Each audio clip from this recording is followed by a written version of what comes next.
Our story began in the city of Sunhome. We met our heroes. Hardtack, an old tiefling who lived his life out on the sea and was recently given a second chance at adventuring by the mysterious behemoth. Diedrich, also a tiefling, growing up in the alleys of Sunhome with no money or family save for the ragtag group of urchins that he met on the street. And, of course, his snail Penny, Raven, a human. She escaped slavery as a child, seeking refuge in the 𝕆𝖆 forest. There, she learned to live alone, save for an occasional visit from a friend. Juniper, an elf, was raised in the 𝕆𝖆 forest by a clan of druids. The leader, a shape-changer named Melchior, believed that civilization was a plague and must be destroyed. When Juniper stole a magic seed from the clan, she and Raven fled the forest. Our heroes were arrested shortly after meeting each other. They were rescued by 𝕾𝖊𝖆𝖘𝖔𝖓, an ambitious officer of the Sunhome Guard. 𝕾𝖊 would free the party if they helped her find out how the druids got into the city. Their quest brought them deep into ancient ruins. They met a masked creature called the Guardian, who would not leave the spot they stood in until their master the Harbinger returned. I was never given a name, but I suppose names are in purpose. In this case, my name is the Guardian. What do you guard? I guard this nexus, of course, until such a time that I am summoned. Yeah, you said that. Summoned by your master. Who's your master? My master is a great creature, one who has seen many worlds but dwells in none. He is the Harbinger. That night, the druids abducted Juniper. The party scrambled to rescue their friend. What are we gonna do? Wait, we're no, just gonna go back to our lives? Or we're gonna go back to just doing what? We're gonna just sit here? We're gonna let our friend probably die if we don't go? What do you mean? A fearbog cleric named 𝕾𝖊𝖆𝖘𝖔𝖓 came to the party's aid. Finally reaching Juniper, our heroes witnessed the druids performing a ritual involving the Elder Seed. Why is it okay to destroy human life for the sake of everything else, for what you deem important? To everyone's horror, the seed drained the life from most of the druids. The party used this distraction to free Juniper and escape back to Sunhome. It was then that they were found by 𝕾𝖊𝖆𝖆𝖘𝖔𝖓, a warlock also sworn to the behemoth. He told Hardtack that he needed to prove the mettle of his crew by retrieving an item from a drake's nest. The party learned that there was a rival group also seeking the item, a trio called the Unpleasants. Both parties joined forces to defeat the oncoming drakes. 𝕾𝖊 asked once more for the party's help. She was concerned that someone was raising the dead in Sunhome and wanted to get to the bottom of it all. She starts just pointing like Pepe Sylvia-ing at this board, and she says, "The zombies underground, we know that they're connected to the zombies in the forest, and we know that those zombies, at least one of them, was abducted as a street urchin. Now, I would bet that the king beneath knows exactly who went missing." Our heroes paid a visit to the king beneath, a Gorgon who was head of the Underguild. They learned that a noble house was buying slaves and taking people off the streets to reanimate them into zombies.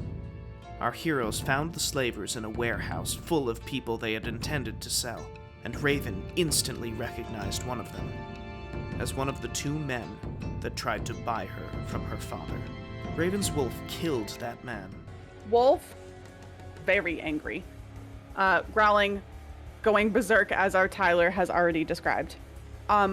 Lunges for Eye Patch Man, and in fear in this man's eyes, my wolf just rips out his throat and then just walks back to me.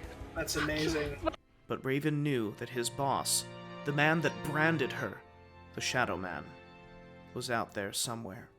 And from here, we have our final flashback, where we see Raven Her head is still swimming from the pain in her wrist, made by this shadowy man. She grabs the blade on the ground.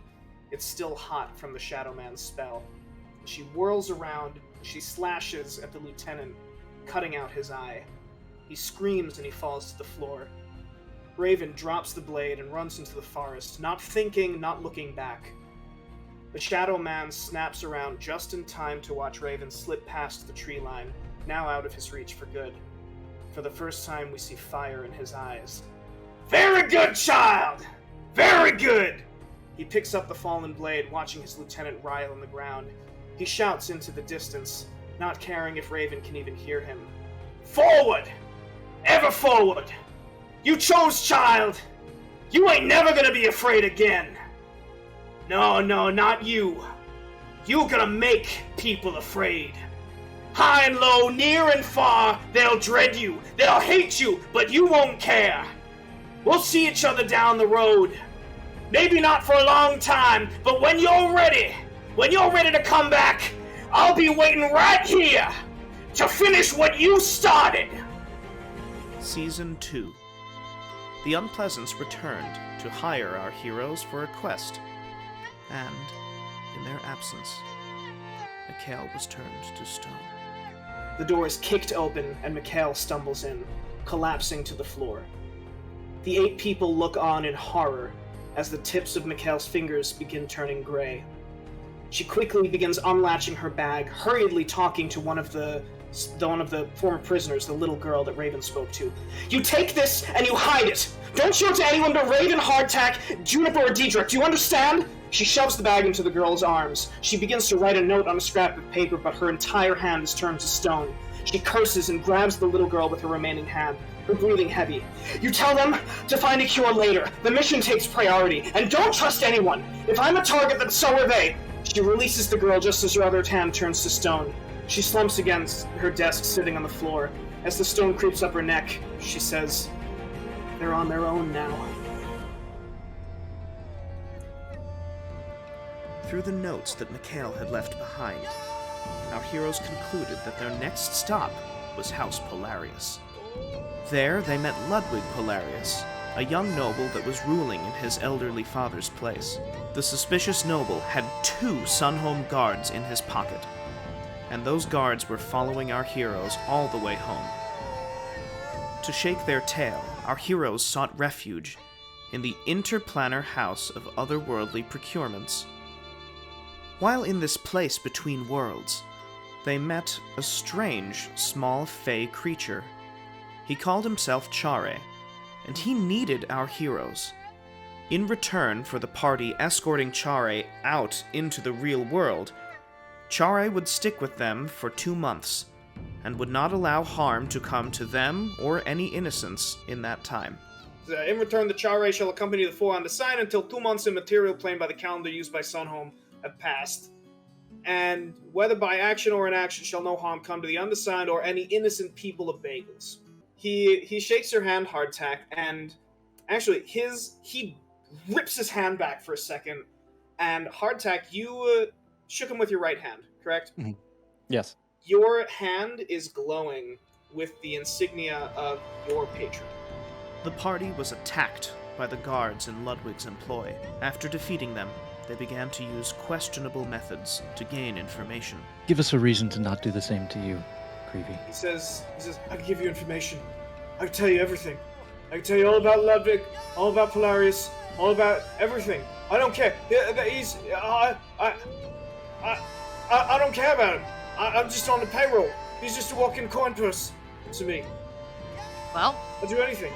Like Start you should talking. start talking. So Hardtack, you notice that the cube, the inner cube, it says, I open in exchange for a soul. He says, tell us what you know, or I open the box. This did not sit well with most of the party. Surely you don't mean to use that, right? Kill an officer of the law? In Sunhome? The law? You're gonna throw the law into this? Do you think anything of what you've done at all, probably in the last, your entire career in the law, do you think that you can spin this web of lies to think that you are this moral and law-abiding person, fuck your law. I think Raven walks out. I think Raven walks outside with the wolf and is just like watching outside. I think Raven's not. This is not. We can't just play with people like this. It's not. It doesn't matter what he's done, right or wrong. They were playing with us, Juniper. That doesn't give us permission to do the same. Kill him or don't. I don't care at this point, but don't torture him. This is not. You told us not to kill him. We are. Isn't it? Isn't this who we are? You're being a this child. Is my city. You can't just throw a temper tantrum when you don't get your way. We're a team. We're a family. You're the one who told us that. So give him back the box. You're the kid here. You don't get to make the rules. You don't get to just make a decision. In the end, our heroes got the information that they wanted. He's raising a fucking army. A zombie army. I wonder what happens to the corpses in the crypts, to the bodies that go missing, to your folk. What is he gonna do with an army? He says, what do all men with power want? All fucking power. But the man made a deal with Chare. Hardtack, you glance at 𝕾𝖊𝖆, who looks terrified.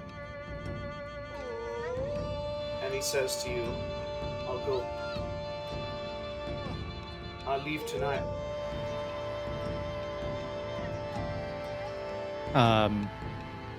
Hardtack calls Chare over. Okay, yeah. He flits over. And Hardtack turns to Chare and says, Chare, I believe this man here wants to make a deal. Fortunately, help was on the way. A tiefling named 𝕾𝖊𝖆𝖆 helped our heroes delve into their memories in the hopes of helping them understand each other.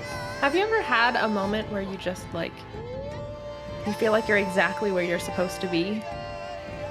I remember feeling like that today. And Raven, you remember your mother telling you many times, my little bird, I love you more than words can say. And no matter what happens, no matter where you find yourself, I'll be with you. You keep me strong. Is that your mom?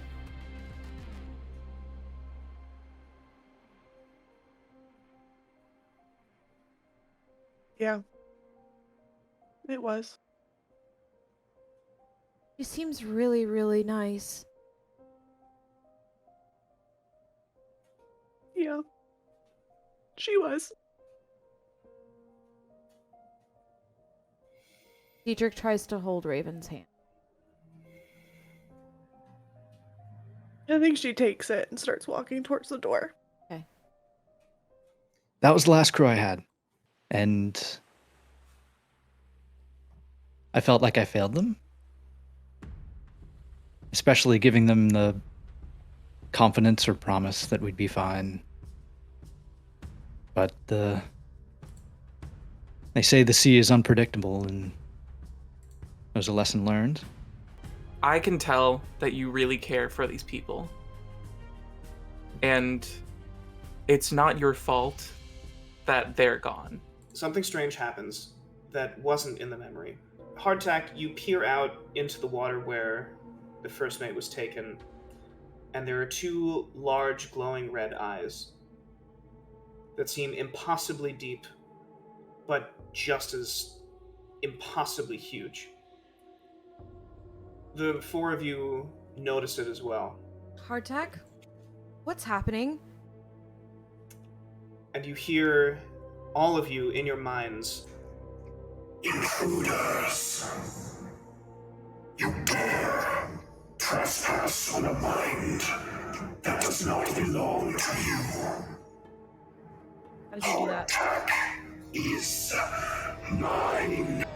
The king beneath approached our heroes with a job: steal from the most powerful high house in all of Sunhome. The party brought the unpleasants in as hired help. 3 days passed, and the team was ready for their elaborate heist. The heist was successful. But during their escape, they saw something horrifying. The zombies of 𝕾𝖊𝖆𝖘𝖔𝖓 swarmed the city. Our heroes fought their way to House Polarius and defeated Ludwig and saved Sunhome. And he Dietrich is holds like, up a you hand. son of a bitch. What you did to this city, we're gonna kill you. So he says, what I did? What I did? Let me tell you something about how things work around here. I am a noble. I was born victorious. You, and he points to Dietrich, he says, you're gutter trash. Do you have any idea how many of your kind I've taken off the streets?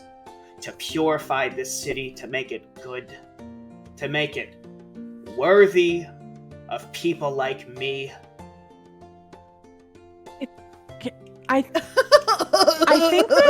think that Raven would like step forward and just like knock an arrow and say, "Shut your fucking mouth." Green, all of you see this energy flare from Juniper. It comes off of her in waves as she concentrates it, and the energy gets sucked into her hand as she plunges it into the circle, and the circle cracks in half. This bright green light overwhelms the black energy from the necromancy, and all of the ley line gets purified. Hell yeah, Juniper, you take a deep breath, and you can almost hear Melchior's voice in your mind saying, "Good job, little one." Thanks. And at that, you have saved the city. Okay, so there's like a moment of silence after Juniper does it, and everyone's just like, and then Dietrich just goes, "Wah!" Like jumps up in the air and it's like jumping on shit, and like whooping and hollering and shit. They cured Mikhail and went home, but found the Shadow Man waiting for them. He snaps his fingers, the bonds behind your father are gone, and he catches himself, and he looks up at you, Raven. He says, "Oh my god. You're alive." Hello, Dad. Tell you what. And in his other hand, he conjures what looks like a dagger. And he throws it. It lands right next to your father. And he says, "You pick that up. You cut his throat. I'll let everyone go." Why? Because this is who you are, Raven. You ain't like them. And he points behind you to your family, to your companions. He says, "These folks, they ain't had to survive like you. They weren't tortured like you. They weren't brought up like you. No, Raven, you had to fight, and you had to survive on your own. You didn't have the benefit of none of this. You didn't have a city. You didn't have family. You didn't have shit. But you cut the eye out of my lieutenant after getting branded, and you ran off into the woods faster than I could even cast a spell on you. And you survived this whole time. You came back. You killed my lieutenant. You got your revenge once. Take it again. I know you're not stupid, and I know you're not weak."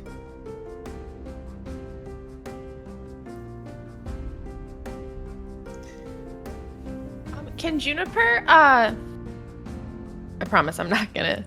No, I promise I'll be good. Can No, do Juniper what you're gonna do, get yeah. a little closer to Raven and just like touch her arm?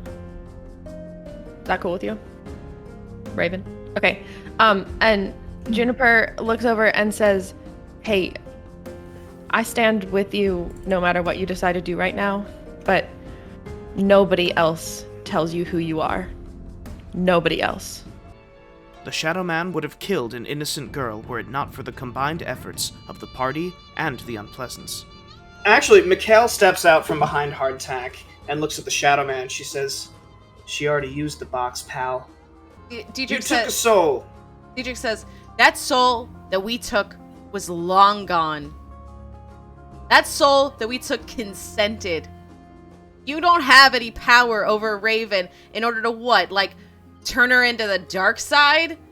I think I would look at the Shadow Man and say, you don't know these people, and you don't know me.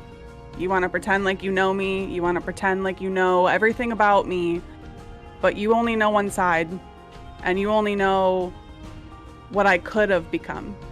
You don't know anything about who I am. You don't know anything about what I stand for, and you are no better than that man that you are so quick to sentence to death. You're holding a little girl over a stake. For what? For who? I thought for a brief moment that you were like me, but you're right. And he snaps his fingers. There is a blur, a small shimmer behind the Shadow Man, and a faint glowing of blue.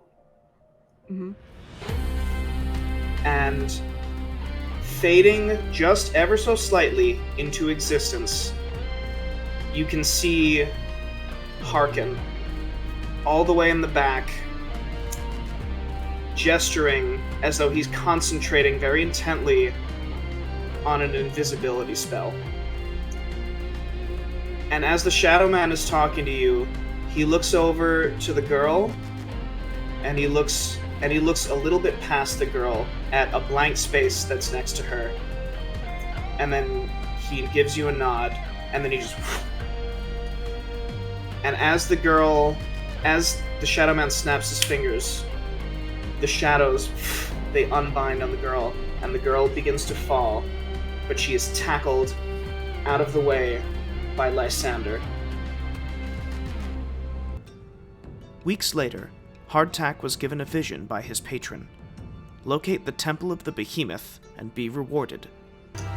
Hear me, my press gang. I call all of you to the sea. It is time for you to prove yourselves. Hardtack feels the presence of other warlocks beside him, all of them keenly observing the vision before them. My temple awaits whichever one of you is most worthy. Prepare yourselves. The great game has begun. The party assembled a crew and set sail. Out on the open sea, our heroes battled an eldritch creature called the Bagman. Mel, Lucky Corey, and Swablin are sitting around an arcane lamp. Swablin has a terrified look on his face, and he's partially hiding beneath a pillow. Mel is sporting a smirk. Lucky Corey is gesturing with her dagger as she whispers, and then he said into his bag of holding 3 times, "I have no treasure. I have no treasure. I have no treasure." And then it came for him. A long arm, pale and thin, reached out, snatched him up, and he was never seen again. The Bagman added him to his collection. Mel barks out a laugh, and Corey scowls. "Not bad, kid, if you want to scare the goblin." Corey lifts an eyebrow. "Well, why don't you try it? You've got a bag. Say the words." Mel leans forward, holding her bag of holding. "Is that it there, kid?" Corey opens the bag. "It is." Mel whispers into the bag. Swablin trembles as a long minute of silence passes between them. The 3 look around. Nothing has happened. Mel and Corey chuckle and head to bed as Swablin creeps underneath their hammocks and falls asleep. And hours later, we see Mel snoring in her hammock, and we slowly zoom in to her bag of holding as something moves. And gained a new ally, Cove, the water genasi.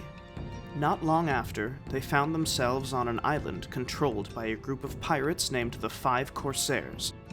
Among these pirates was Hardtack's daughter, Linnea. A tiefling in his early 20s is sweeping up the floor of a tavern. He looks out the dirty window at a large ship that came into port. The cheers of the crew can be heard through the glass. As the tiefling stares, neglecting his duties, he hears a crash behind him. A serving girl has dropped a plate on the floor, distracted by the tiefling. And so it is for several weeks. The tiefling watching the ships, and the girl watching the tiefling. One day she approaches him with a small box. The tiefling opens it and lifts out what's inside. A sailor's knot bracelet. He smiles at her as she slips it onto his wrist. They lock eyes. And for the first time, they truly see each other. Months pass. Now the tiefling is looking in two directions. He smiles at the girl, but when his head turns to the window, his face shows only longing. We fade to a bed. The tiefling and the girl lay together in a twist of sheets and pillows. She idly traces a pattern on his chest. Gathering up her courage, she looks up at him. I have cherished this time with you. Getting to know you, your hopes, your dreams. But your heart isn't here. It's out there, in the sea. I see you look out that window every day, and I watch your heart slowly break. You deserve to be who you were meant to be. And that's not in this town. And it's not in this bed. She kisses him slowly. I love you, Des, but I will not hold you here. We fade to the docks.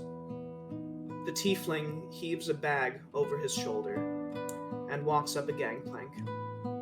As the ship begins to pull away, he touches his wrist, still adorned by the sailor's knot bracelet, and he turns to look at that old tavern one last time.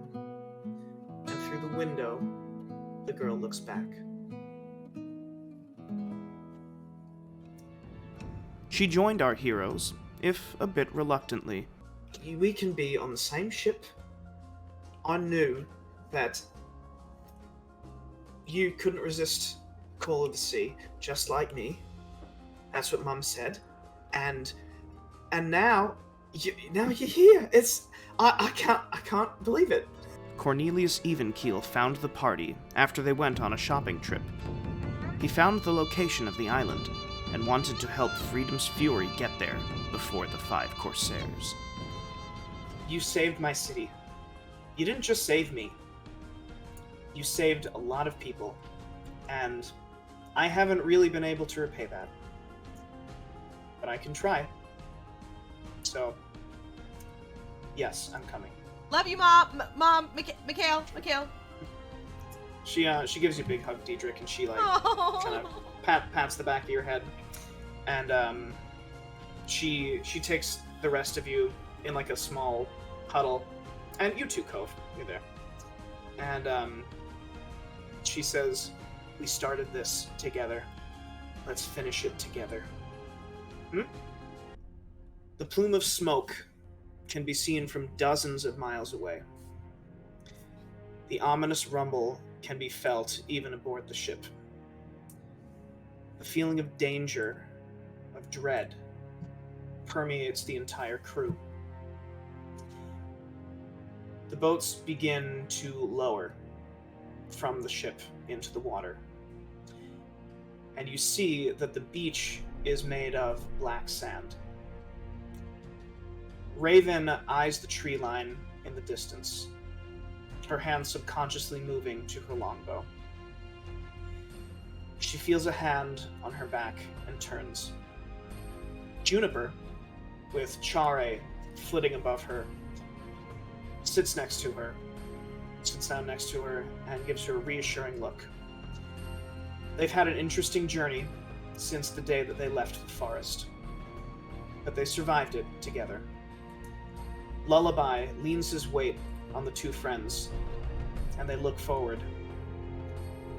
Diedrich runs his hand through the water Penny crawls out of his shirt and onto his hand, leaving a trail of slime down his arm. We see a surprised look on Diedrich's face. When did Penny get so big? Hardtack gazes up at the looming volcano. No matter what lies ahead, things are about to change.